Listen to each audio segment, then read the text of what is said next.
अस्सलाम वालेकुम dear students, bio की क्लास का टाइम हुआ चाहे तो उम्मीद करता हूँ आप सारे अपने घरों में ठीक होंगे और खैरियत से होंगे।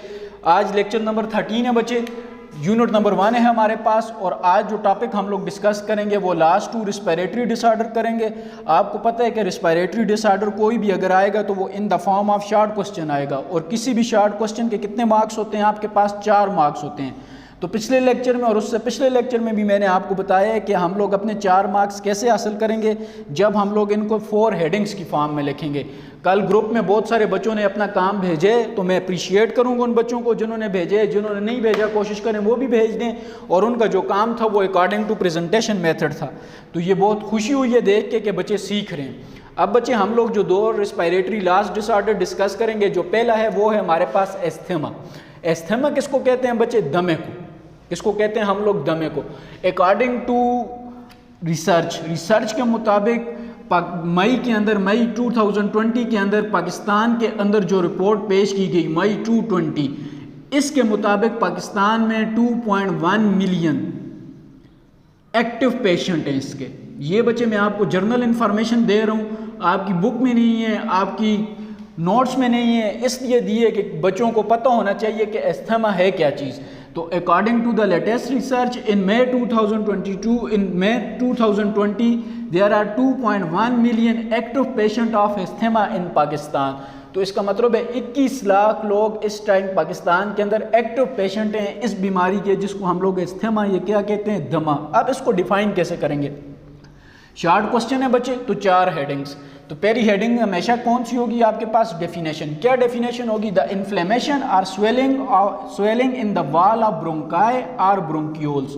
जो आपके पास वॉल ऑफ ब्रोंकाई या ब्रोंक्यूल्स होते हैं उनकी स्वेलिंग का मतलब उनका स्वेल हो जाना, सूज जाना किसी भी रीज़न की वजह से। ये आपके पास ब्रोंकाई है, ये अगर आपके पास ब्रोंकाई है, इधर म्यूकस प्रोडक्शन हो जाता है, या इधर आपके पास कोई एलर्जेंस आके या आपके पास कोई डस्ट पार्टिकल आके एक्यूमुलेट हो जाता है, तो इस जगह ये क्या हो जाएगी आपके पास? ये सारे का सारा एयर पैसेजवे क्या हो जाएगा? स्वेल हो जाएगा। इसका इन्फ्लेमेशन या इन्फेक्शन हो जाएगा। इस इन्फ्लेमेशन या इन्फेक्शन को हम लोग किसका नाम देंगे? एस्थमा का। लेकिन एयर पैसेजवे के कौन से पार्ट का? ब्रोंकाई का या ब्रोंक्यूल्स का। ब्रोंकाई या ब्रोंक्यूल्स का स्वेल हो जाना ड्यू टू एलर्जेंस और ड्यू टू पार्टिकल्स और due to dust particle, this phenomena या this disease is known as asthma. और बच्चे आप इसकी एक और डेफिनेशन कर सकते हैं, due to infection of bronchi there inner passageway reduced. Bronchi के इन्फेक्शन की वजह से हम लोग यहाँ पे देखते हैं कि ब्रोंकाई का इन्फेक्शन है, इस इन्फेक्शन की वजह से जब उनका इनर पैसेजवे रिड्यूस्ड हो जाता है। कैसे बच्चे?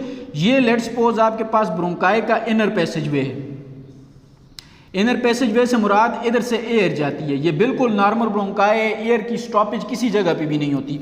इसके मुकाबले में ये वो वाला ब्रोंकाई है जो आपके पास एस्थमा पेशेंट के। तो यहाँ पे वो क्या कहते हैं? Due to infection. इन्फेक्शन कौन सी चीज़ काज करती है? डस्ट पार्टिकल काज कर सकते हैं, कोल्ड काज कर सकते हैं, वायरल इन्फेक्शन काज कर सकते हैं, स्मोक काज कर सकते हैं, कोई चीज़ भी काज कर सकती है। अब हम लोग कहते हैं ड्यू टू इन्फेक्शन। इन्फेक्शन की वजह से ये वाली जगह जो है ये सारी की सारी क्या होगी? ब्लॉक्ड होगी। जब ये ब्लॉक्ड हो जाएगी तो हम लोग कहेंगे एयर पैसेजवे रिड्यूस हुआ कि ना हुआ। इसका मतलब एयर पैसेजवे रिड्यूस्ड हो गया। इधर पूरी की पूरी एयर नीचे जा रही है आपके पास लंग्स के पास, जबकि इधर एयर रुक के जा रही है। यहाँ आगे अगर ये एयर के 2 आपके पास लेयर्स आ रही हैं, मैं कहता हूँ कि एक लेयर स्टॉप हो जाती है, नीचे एक लेयर जाएगी। तो अब क्या है आपके पास? इसका मतलब है एयर पैसेजवे का रिड्यूस्ड हो जाना। किसकी वजह से? इन्फेक्शन की वजह से। और वो इन्फेक्शन एयर पैसेजवे के कौन से पार्ट में होगा? ब्रोंकाई में। तो due to infection of bronchi the inner passageway is reduced, this phenomena is also known as asthma. तो ये आगे बच्चे इसकी डेफिनेशन। आप ये वाली डेफिनेशन करें या ये वाली डेफिनेशन करें, जो आपको ईजी है आप वो वाली डेफिनेशन करें। डेफिनेशन के बाद जो नेक्स्ट पार्ट होगा बच्चे हमेशा किसी भी डिजीज़ का, वो कौन सा होगा आपके पास? सिम्टम्स। अब सिम्टम्स क्या हैं? एस्थमा रिस्पिरेटरी डिसऑर्डर है, तो पहला सिम्टम कॉमन होगा कौन सा? Shortness of breath. ऐसे लोगों का जो सांस होता है वो रुक रुक के आता है, सांस लेने में उनको दिक्कत होती है। और इसके अलावा इसका एक जो मेजर सिम्टम होते हैं बच्चे, वो कौन सा होते हैं आपके पास? Recurrent attack of shortening of breath, कि इनको रेगुलर इंटरवल ऑफ टाइम के बाद इस फिनोमेना को समझे बच्चे। रिकरेंट अटैक किसको कहते हैं? लेट्स सपोज एक शख्स एलर्जी के कोल्ड के, एक शख्स एलर्जी के डस्ट के, जब कभी भी वो डस्ट वाले एनवायरनमेंट में आएगा, ऐसे एनवायरनमेंट में वो इनहेलेशन करते हैं और उसने अपनी सेफ्टी मेजर्स नहीं की हुई, तो डस्ट के अगेंस्ट वो शख्स ऑलरेडी एलर्जिक है, तो जब डस्ट उसके एयर पैसेज वे में जाएगी तो उसको रिकरेंट अटैक आएंगे, बार बार अटैक आएंगे। किस चीज़ के अटैक आएंगे? सांस के रुकने के, सांस के टूट जाने के, वो प्रॉपर ब्रीथिंग नहीं कर सकेगा।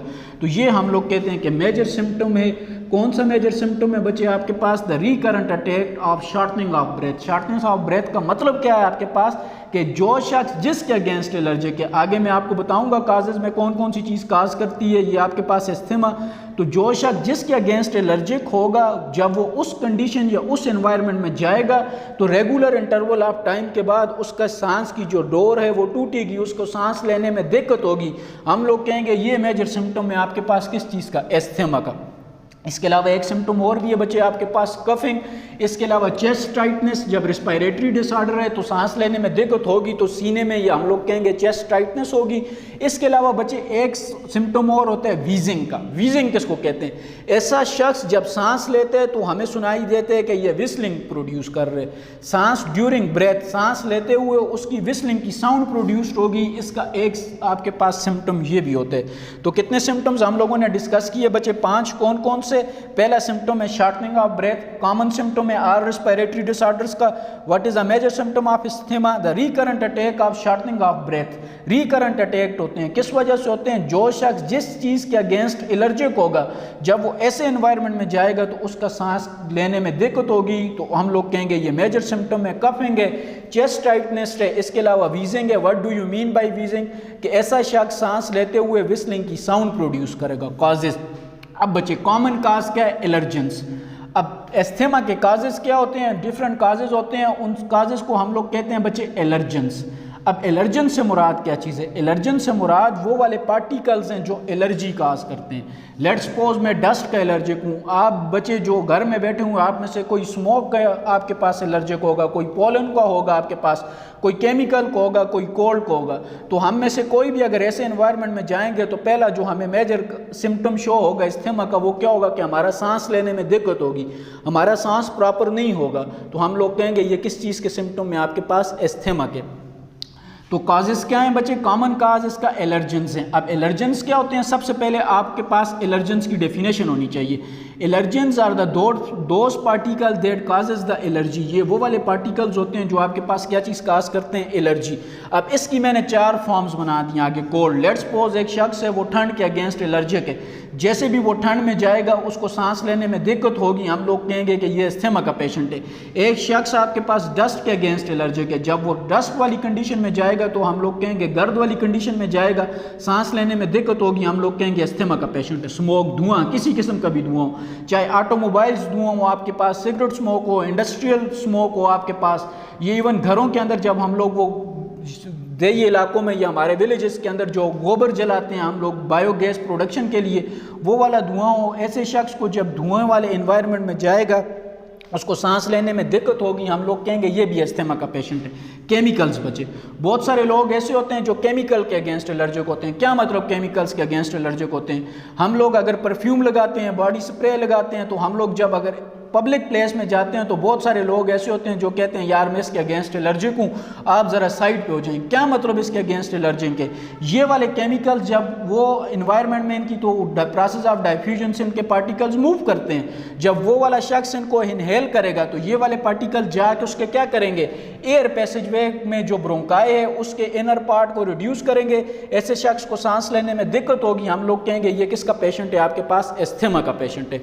इसके अलावा बच्चे पोलन्स भी का काज होते हैं। अब आ जाएं ट्रीटमेंट की तरफ कि एस्थमा की ट्रीटमेंट क्या है। हम लोग क्या करते हैं, जो एस्थमा के पेशेंट्स होते हैं उनको शॉर्ट टर्म मेडिसिन देते हैं, मतलब लॉन्ग टर्म मेडिसिन नहीं देते, शॉर्ट टर्म मेडिसिन देते हैं ताकि ऐसे एनवायरनमेंट में वो सर्वाइव कर सके उन मेडिसिन की वजह से। और ज़्यादातर डॉक्टर जो चीज़ रिकमेंड करते हैं बच्चे वो करते हैं इनहेलर, मतलब वो पंप या वो एक उनके पास इतनी सी चीज़ होती है, मेरे मार्कर जितनी उनके पास एक पंप होते हैं जिससे वो क्या करते हैं? इनहेलेशन करते हैं। उसको किसका नाम देते हैं? इनहेलर का। ये इनहेलर की कंपोजिशन देखें तो इसके अंदर यूजुअली आपके पास होते हैं ब्रोंकोडायलेटर्स। Y bronchodilators? क्योंकि ये ब्रोंकोडायलेटर्स जाके डायलेट करते हैं। डायलेट का मतलब क्या है? आपके पास ओपन करते हैं। किस चीज़ को ओपन करते हैं? ब्रोंकाई को।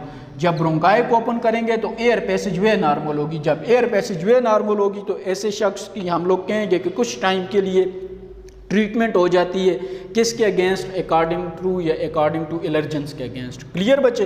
तो ये वाली दोबारा आप लोग देखते हैं इस्तेमा की 4 हेडिंग्स डेफिनेशन। उसमें मैंने आपको बताया कि swelling of bronchi, symptoms, 5 symptoms लिखे हैं, आपको 5 याद नहीं होते, आपके लिए 3 भी बहुत हैं। काजेज़ में सबसे पहले आपको एलर्जेंस की डेफिनेशन आनी चाहिए, फिर एलर्जी कौन सी चीज़ होती है, वो वाले पार्टिकल जो एलर्जी काज करते हैं, एलर्जेंस की 4 से 5 आपको एग्जाम्पलें आनी चाहिए। ट्रीटमेंट, ब्रोंकोडायलेटर किस में होता है, यूजली इनहेलर्स के अंदर। अब बच्चे नेक्स्ट आ जाएं, नेक्स्ट आपके पास लंग कैंसर है, the last disorder of respiratory system definition. अब कैंसर किसको कहते हैं बच्चे, the uncontrol growth of cells. Uncontrol growth of cells को हम लोग कहते हैं कैंसर। साथ में कौन सा डिसऑर्डर है, अब कैंसर की कौन सी टाइप्स पढ़ रहे हैं, लंग कैंसर। तो हम लोग क्या है इसको कैसे डिफाइन करेंगे, बुक के अंदर इसकी डेफिनेशन नहीं है, आपको इसकी डेफिनेशन भी आनी चाहिए बच्चे। The uncontrol growth of lung cells, और लंग सेल्स कौन से होते हैं, आप रेड कलर से लिखा हुआ प्रोमिनेंट देख सकते हैं, एल्वियोलाई। ये मैंने लिखे है फॉर MCQ के लिए बच्चे। आप लोग कैसे डिफाइन करेंगे, the uncontrol growth of lung cells और uncontrol growth of alveoli is termed as lung cancer. तो लंग कैंसर को हम लोग कैसे डिफाइन करेंगे, the uncontrol growth of lung cell is termed as lung cancer. फिर बच्चे हम लोग डेफिनेशन में बताएंगे, the common disease of man as compare to women, के मर्दों के अंदर ये वाली डिजीज कॉमन होती है as compare to womens. Why? क्योंकि मर्द आउटर एनवायरनमेंट में ज़्यादा होते हैं आपके पास। कैसे आउटर एनवायरनमेंट में ज़्यादा होते हैं, अब हम लोग डिस्कस करते हैं काजेज़ के अंदर। तो काजेज़ क्या हैं बच्चे, इसकी डेफिनेशन होगी, the uncontrol growth of lung cells, the common disease of man as compare to womens. Causes क्या हैं बच्चे, इसके मेजर काज है कार्सिनोजन पार्टिकल्स। सिगरेट वाले लेक्चर की तरफ जाएं, तो अगर आपने सिगरेट स्मोक वाला या इफेक्ट ऑफ या कॉन्सिक्वेंसेज ऑफ स्मोकिंग का लेक्चर आपने सुने तो आप इस टर्म से वाकिफ़ होंगे कि कार्सिनोजन किसको कहते हैं बच्चे। तो कार्सिनोजन वो वाले पार्टिकल्स होते हैं जो कैंसर काज करते हैं। इसका मेजर काज क्या है लंग कैंसर का, कार्सिनोजन पार्टिकल्स। अब कार्सिनोजन पार्टिकल्स कौन कौन से होते हैं बच्चे, मेजर जो है वो है आपके पास सिगरेट स्मोक। सिगरेट के अंदर कितने कार्सिनोजन पार्टिकल्स होते हैं, 69।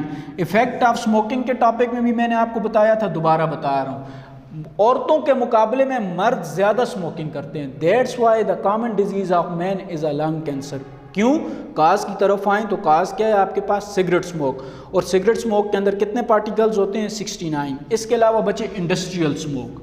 अब इंडस्ट्रियल स्मोक में कौन सी चीज़ होती है, डिफरेंट केमिकल्स होते हैं जो हमारे रेस्पिरेटरी पाथवे को डैमेज करते हैं। मर्द इंडस्ट्रीज़ के अंदर काम करते हैं, इस वजह से common disease of man as compare to women. तीसरे बचे आयोनाइजिंग रेडिएशंस। आयोनाइजिंग रेडिएशंस कहाँ पे होती हैं आपके पास, डिफरेंट लैब्स के अंदर, साइंटिफिक लैब्स के अंदर। मतलब कोई शख्स फिज़िक्स की लैब में काम कर रहे, अगर वो अपनी प्रॉपर ये एटॉमिक एनर्जी के यूनिट में काम कर रहे, वो अपनी प्रॉपर प्रोटेक्शन नहीं करेगा तो कंटिन्यूसली उसकी एयर में कौन सी चीज़ होंगी, रेडिएशंस। ये रेडिएशन किसके साथ जाएंगी, उसके अंदर जाएंगी प्रोसेस ऑफ ब्रीथिंग के थ्रू, और ये जाकर उसके लंग्स कैंसर को क्या करेंगी, लंग सेल्स को अफेक्ट करेंगी। इस वजह से हम लोग कहते हैं कि आपके पास common disease of man as compare to women. इसके अलावा बच्चे एक काज और भी होता है आपके पास, वो कौन से जी, viral infection. The causes of the lung cancers are the carcinogen particles. फिर आप इसको डिफाइन करेंगे, कार्सिनोजन पार्टिकल्स कौन से होते हैं, the particles that causes the cancer are known as the carcinogen particles. फिर बच्चे कार्सिनोजन पार्टिकल्स की आप इस तरह 4 टाइप्स लिखेंगे। पहली टाइप आ गई cigarette smoke. There are 69 particles present in a cigarette smoke which are carcinogen. Industrial smoke, ionizing radiations, viral infections, these are the carcinogen particles that are the causes of lung cancer. Symptoms बचे, अब symptoms क्या है, chest pain, breathlessness, सांस का टूटना, cough with sputum or with blood. Earlier stages में मतलब बलगम आती है, और जो लेटेंट स्टेजेस होती हैं उसमें ब्लड आना खांसी के साथ स्टार्ट हो जाता है। अनयूजुअल वे ऑफ ब्रीथिंग, मतलब सांस लेने का प्रॉपर तरीका नहीं होगा। जिस तरह हम लोग प्रॉपर वे में सांस लेते हैं, ये शख्स प्रॉपर तरीके से सांस नहीं ले सकेंगे, अनयूजुअल वे होगा। क्या मतलब अनयूजुअल वे ऑफ ब्रीथिंग का, मतलब ये बच्चे इनका जो रेट ऑफ ब्रीथिंग होगा वो रेस्ट वाली कंडीशन में 15 to 20 टाइम्स पर मिनट नहीं होगा आपके पास, वो चेंज होगा।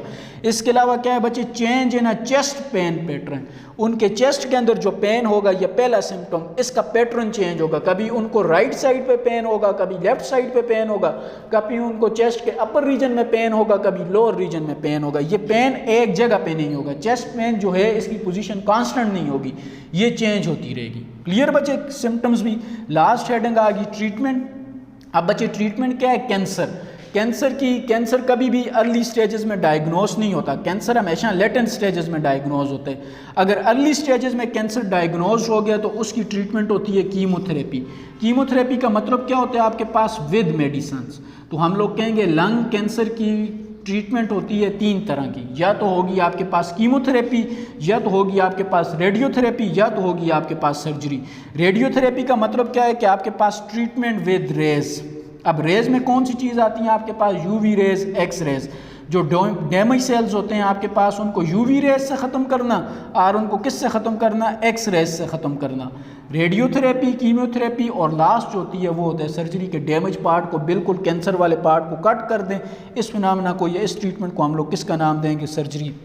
तो कोई भी कैंसर हो बच्चे, लंग कैंसर नहीं, किसी भी कैंसर की 3 ट्रीटमेंट होती हैं। कीमोथेरेपी पहला केमिकल्स की मदद से करते हैं। केमिकल से मुराद मेडिसिन की मदद से करते हैं। अगर मेडिसिन से कैंसर ठीक होता है तो वेल एंड गुड, फिर नहीं तो डॉक्टर रिकमेंड करते हैं सेकंड स्टेज रेडियोथेरेपी। इससे भी ठीक हो गया तो वेल एंड गुड, नहीं तो डॉक्टर जाएंगे किसकी तरफ बच्चे? सर्जरी की तरफ। तो ये था आज का आपका लेक्चर बच्चे।